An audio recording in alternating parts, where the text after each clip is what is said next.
முன்னுரை. இறைவனின் உண்மையான வாழ்வு அன்றாட தொடர் ஒளிபரப்புக்கு உங்களை வரவேற்கிறோம். இதில் நம் காலத்திற்கென ஒலிக்கும் இறைவனின் குரலை நாம் கேட்கிறோம், அவரை பற்றி அறிந்து கொள்கிறோம், அவரோடு தனிப்பட்ட உறவுக்குள் நுழைகிறோம். அத்தியாயம் 122. ஜூலை 4, 1990. ஆண்டவரே, எங்களை பார்த்து புன்னகை செய்யும். அப்போது பூமியில் உள்ள ஒவ்வொரு முகமும் அதிகமாக சுடர் வீசும். நம்பிக்கை எங்கள் இதயங்களில் மீண்டும் நுழையும். ஒரு கோடி முனை முதல் மறு கோடி முனை வரை பூமி முழுவதும் நினைவு கூர்ந்து உம்மிடம் திரும்பி வரும். என் இதயம் விசுவாசத்தை கைவிட்டவனுக்காகவும் கூட அன்பால் ஏங்கி தவிக்கிறது. நீ அதை கவனிக்கவில்லையா? என் அன்பின் பெருமூச்சுக்களை நீ கேட்டதில்லை. என் படைப்பு முழுவதற்குமாக நான் எழுதியுள்ள அன்பின் பாடலை நீ வாசித்ததில்லையா? என்னிடம் வந்து என் தேவாலயத்தை நோக்கி நீ உன் கரத்தை நீட்டுவதை நான் காணவிடு. என்னை ஆராய்ச்சி. இரவும் பகலும் பகலும் இரவும் என்னை வாழ். ஆசீர்வதிக்கப்பட்டவளே, நான் உன்னை ஒரே ஒரு கேள்வி கேட்பேன். எனக்கு சொல். உன் முழு இதயத்தோடும் முழு ஆன்மாவோடும் முழு மனதோடும் நீ என்னை அன்பு செய்கிறாயா? என் ஆண்டவரே, என் தேவனே, என் முழு இதயத்தோடும் என் முழு ஆன்மாவோடும் என் முழு மனதோடும் நான் உம்மை அன்பு செய்கிறேன். ஆயினும் என் அன்பு வறியது, பரிதாபமானது, உமது அளவற்ற தனத்திற்கு போதாதது என்பதை நான் அறிவேன். அப்படியானால் நான் உனக்குள் ஒரு நெருப்பை பற்ற வைப்பேன். அப்படியானால் வந்து என்னை ஆக்கிரமியும். சத்தியத்திற்கும் வாழ்வுக்கும் என் ஆன்மாவை வழிநடத்தும்படி உம் மொழியை கொண்டு என் ஆவியை நீர் நிரப்பவில்லை என்றால் நான் எப்படி வழியை கண்டுபிடிப்பது? உன் குற்றங்களை எப்போதும் ஒப்புக்கொள். அவற்றை வெற்றி கொள்ள நான் உனக்கு உதவுவேன். என்னுடையவளும் என் சொத்துமாகிய நீ என்னிடம் வா. நீ என் சொத்து, ஏனெனில் நீ ஏழையும் இழிந்தவளுமாக இருக்கிறாய். பரிதாப நிலை என்னை கவர்ந்தெழுக்கிறது. நான் உன் பலத்தை புதுப்பிப்பேன். நன்கு கலக்கப்பட்ட தூபத்தின் என் நறுமணங்களை உன் மீது தாராளமாக பொழிவதன் மூலம் நான் உன்னை ஊக்குவிப்பேன். என் குழந்தாய், ஒருபோதும் பின்வாங்கி விடாதே. உன் இதயத்தில் ஒரு இடத்தை எனக்கு ஒருபோதும் மறக்காதே. நான் ஏழ்மையால் இருக்கப்படுகிறேன். நான் ஏழ்மையையும் பரிதாப நிலையையும் தேடுகிறேன். உன்னை காணும் அனைவரின் கண்களுக்கு முன்பாகவும் என் நெருப்பு உன்னை சுட்டெரிக்குமாறு நான் உன்னை என்னிடம் கொண்டு வந்திருக்கிறேன். நான் அன்பின் கடவுளும் சுட்டெரிக்கும் நெருப்புமாக இருக்கிறேன் என்பதை ஒவ்வொரு மனிதனும் கண்டு அறிந்து கொள்ளுமாறு மனுக்குலம் முழுவதற்கும் உன் வழியாக நான் என் அளவற்ற அன்பை வெளிப்படுத்துகிறேன். என் இறைவா, உமக்கு சொந்தமானவளும் உம் சொத்துமாக இருப்பவள் கொடியவள், குறைவுள்ளவள் என்பதையும் பதிலுக்கு உமக்கு என்னால் எதையும் தர என்னால் இயலவில்லை என்பதையும் அறிந்திருந்தும் நீர் ஆசீர்வாதங்களின் மழையை என் மீது பொழிந்தீர். நான் என் சொத்தை ஆசீர்வதித்தேன். உன் கள்ளங்கபடின்மை எனக்கு இன்பம் தருகிறது. கேள், நான் ஏழைகளை தூசியினின்று எழுப்புகிறேன். இழை நிலையில் உள்ளவர்களை தூக்கி என் திரு இருதயத்தில் வைத்துக் கொள்கிறேன். அதன் பின் நான் அவர்களை என் தூதர்களுக்கு காட்டுகிறேன். அவர்களுக்கு என் கட்டளைகளை கற்பிக்கிறேன். நான் அவர்களது குருவாக ஆகிறேன். அவர்கள் என் மாணவர்களாக ஆகிறார்கள். அவர்களது பாவங்கள் என்னால் மன்னிக்கப்படுகின்றன. சூரியனுக்கு முன் உறைபனியைப் போல் அவர்களது பாவங்கள் உருகிப் போகின்றன. அதன் பின் அவர்களை கண்காணித்து அவர்களுக்காக ஜெபிக்கும்படி நான் புனிதர்களிடம் கேட்கிறேன். சத்தியத்தை உணரவும் என் அறிவை பற்றிய ஓர் அதீத ஆழமான புரிதலை அவர்கள் அடையவும் அவர்களுக்கு உதவுமாறு நான் என் புத்தியின் ஆவியானவரை கொண்டு அவர்களை நிரப்புகிறேன். ஆண்டவரே, மரண பள்ளத்தாக்கினின்று என்னை உயிர்ப்பித்த பின் தந்தையை போல் என்னை வளர்த்தவரே, அப்போது முதல் உம் மொழியை கொண்டு எப்போதும் என்னை வழிநடத்தியவரே, தீமையிலிருந்து என்னை விடுவித்தவரே, எனக்கு சொல்லும், நாங்கள் அனைவரும் உமது பிள்ளைகளாக இல்லையா? ஆம், நீங்கள் என் பிள்ளைகள் தான். நாங்கள் உன் குழந்தைகளாக இருப்பதால் கேட்டும் கேட்டும் உணராதவர்களைப் போல தோன்றுபவர்கள் புரிந்து கொள்ள அனுமதிக்குமாறு நான் உம்மை மன்றாடுகிறேன். அவர்கள் மனம் வருந்தினார்களா? ஆண்டவரே, அவர்கள் மனம் வருந்தினார்களா என்று எனக்கு தெரியாது. ஆயினும் நீர் அவர்களது கண்களை திறந்து அவர்கள் காண அனுமதித்தால் அவர்கள் உம் மகிமையை காண்பார்கள். அதன் பின் அவர்கள் உம் பிரமாணிக்கத்தையும் உமது அழகையும் உணர்ந்து கொள்வார்கள். அதன் பின் அவர்கள் உம்மிடம் வந்து மனம் வருந்தலாம். குழந்தாய், நான் அவர்களது கண்களை திறந்தாலும் அவர்கள் என்னை காண மாட்டார்கள்.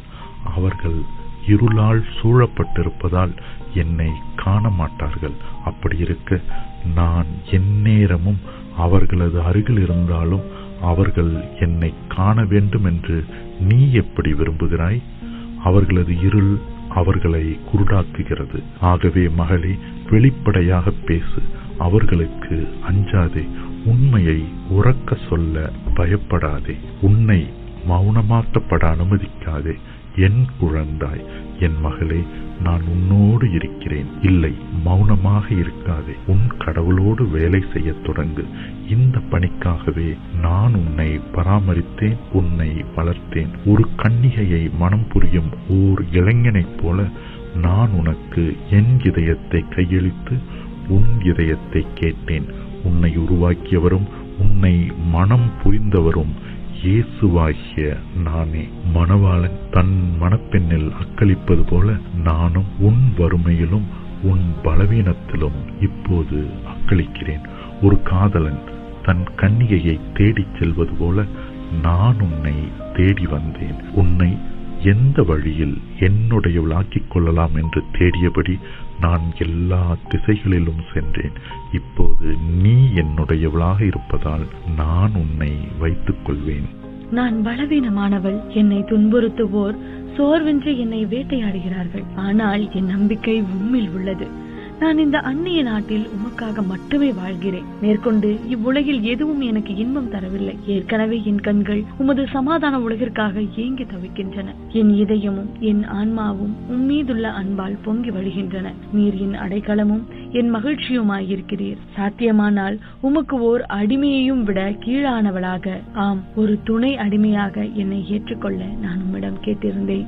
ஏழைகளும் எளியவர்களும் எப்போதும் என் திருப்பெயரை துதித்து போற்றினார்கள். எப்போதும் அப்படியே செய்வார்கள்.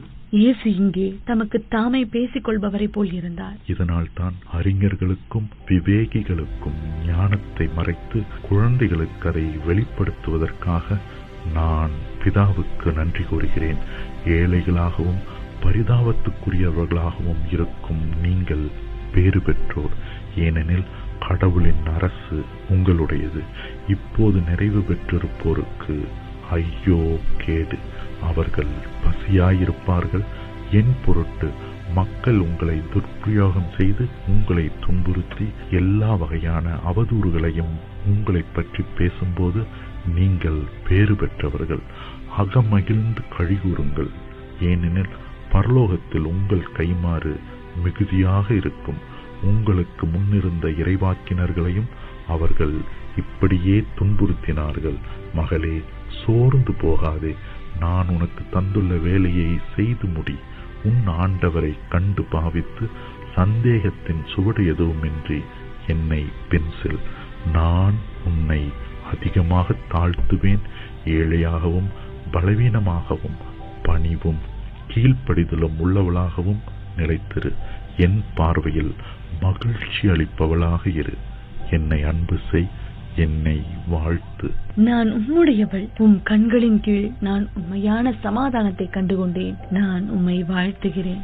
ஜூலை 6, 1990. சமாதானம் உன்னோடு இருப்பதாக. இதோ என் செய்தி. சமாதானம் உங்களோடு இருப்பதாக. உங்களிடம் பேசுகிற நானே உங்கள் இரட்சகர். உங்களை அனைவரிலும் அதிகமாக அன்பு செய்பவர் நானே. குருடர்களுக்கு பார்வை தரவும் தங்களுக்கு கண் தெரிகிறது என்று சாதிப்பவர்களிடமிருந்து பார்வையை அகற்றிவிடவும் நான் உங்கள் நாட்டிற்கு வந்திருக்கிறேன். நீங்கள் என் குரலை, என் வார்த்தையையும் நான் உங்களுக்கு தந்துள்ள அனைத்தையும் இடைவிடாமல் நினைவூட்டும் என் பரிசுத்த ஆவியானவரின் குரலை நீங்கள் கேட்கும்படியாக நான் உங்களிடம் வந்திருக்கிறேன்.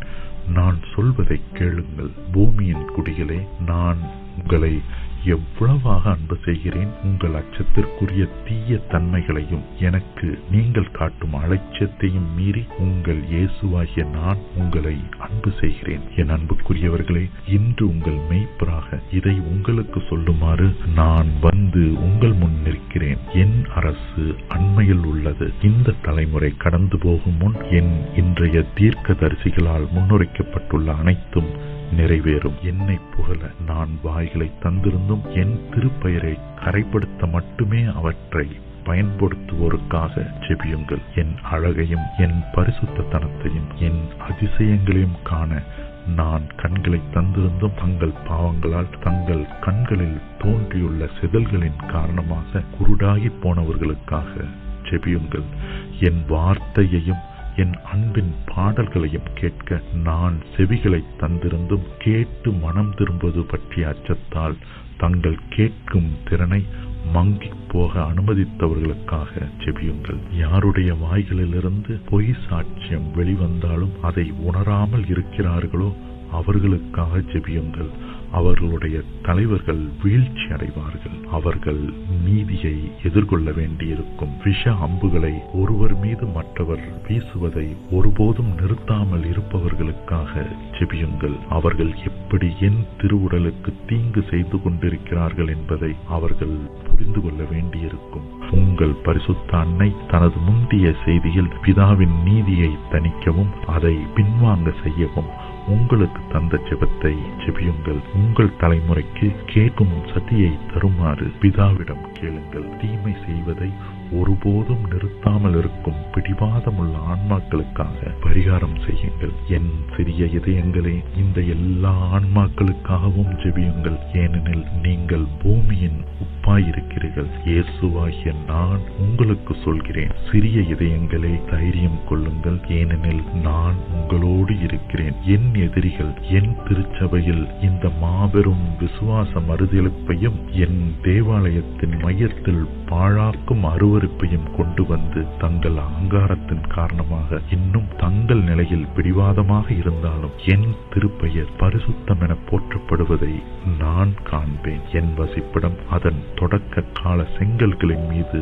மீண்டும் கட்டப்படும் என்று நான் உண்மையாகவே உங்களுக்கு சொல்கிறேன். இந்த ஞானிகளுக்கு மேலாக நான் வந்து அவர்கள் ஞானம் என்றழைக்கும் காரியத்தையும் அவர்கள் என் தெய்வீகத்திற்கு காட்டும் பகைமையையும் முழுவதுமாக அழிப்பேன். அவர்கள் இனி செழித்து வளராதபடி நான் அவர்களை வேரோடு புடுங்குவேன். அவர்கள் என்னிடமிருந்து விசுவாச மறுதலிப்பால் பிரிந்து விட்டார்கள். ஆம், அவர்கள் விசுவாச மறுதலிப்பில் நடக்க பழக்கப்பட்டு விட்டார்கள். என் தெய்வீகத்திற்கு எதிராக போர் தொடுப்பதற்கான கருவியான பகுத்தறிவுவாதத்தை அவர்கள் தங்கள் வழிகாட்டியாகவும் தங்கள் பயண தோழனாகவும் கொண்டிருக்கிறார்கள். எந்த மனிதனாவது அறிவுக்காக தாகமாயிருந்தால் அவன் என்னிடம் வந்து பருகட்டும், நான் உயிருள்ள தண்ணீரை அவனுக்கு தருவேன். ஒரு மனிதனின் சொந்த பகுத்தறிவிலிருந்து வரும் ஒரு தனி மனிதனின் கொள்கையை தேடிச் சென்று அதை பருகாதீர். அந்த மனிதன் மனிதர்களிடமிருந்து வரும் மதிப்பை கடவுளிடமிருந்து வரும் மதிப்பிற்கு மேலாக வைக்கிறான். ஆகவே இவர்களுக்காக நான் சொல்கிறேன், உலகம் உங்களை பற்றி நல்ல விதமாக பேசும்போது உங்களுக்கு ஐயோ கேடு. அவர்கள் தரையிலிருந்து பேச வேண்டியிருக்கும் நாள் வரும். ஆனால் அவர்களுடைய குரல் என்னை வந்தடைவதற்கு முன்பாக அவர்கள் புழுதியாலும் தங்கள் பாவங்களின் தடிமனான அடுக்காலும் மூடப்படுவார்கள். நீதி வெற்றி பெறும். இந்த வரும் நாட்களில் சாத்தானும் அவனுடைய அசுத்த ஆவிகளும் முன்பு தாங்கள் செய்தது போல ரகசியமாக உழைக்க மாட்டார்கள் என்று நான் அதிகாரப்பூர்வமாக உங்களுக்கு சொல்கிறேன். இல்லை, அவனும் இந்த அசுத்த ஆவிகளும் பூமியில் வாழும் ஒவ்வொரு மனிதனுக்கும் தங்களை வெளிப்படையாக காட்டும் காலம் இப்போது வந்துவிட்டது. சாத்தான் போலி இறைவாக்கினர்களை அனுப்புவான். அவன் மணலைப் போல அவர்களை பெருக செய்து தெரிந்து கொள்ளப்பட்டவர்களையும் ஏமாற்றும்படி உங்களிடையே குழப்பத்தை உருவாக்குவான். ஆகவே யாரும் உங்களை ஏமாற்றாதபடி பார்த்துக் கொள்ளுங்கள். இந்த அடையாளம் வரவிருக்கும் என் மாபெரும் அடையாளங்களுக்கு முன்பாக வரும் அடையாளம். இன்று பசாசு காயப்பட்ட காட்டு மிருகத்தைப் போல் இருக்கிறான். அதனால் அவன் அதிக ஆபத்தானவனாக ஆகியிருக்கிறான். ஆயினும் என்னை அன்பு செய்வோரே, அஞ்சாதீர்கள். நீங்கள் பெருமூச்செறிந்து தேடும் பாதுகாப்பை நான் உங்களுக்கு தந்தருள்வேன். ஆனால் என் தேவாலயத்தின் புனிதத்தை கெடுத்து என் திருச்சபையில் மாபெரும் விசுவாச மறுதலிப்பை கொண்டு வந்தவர்களுக்கு ஐயோ கேடு. கந்தகமும் நெருப்பும் அவர்கள் மீது மழையாய் பொழியும்.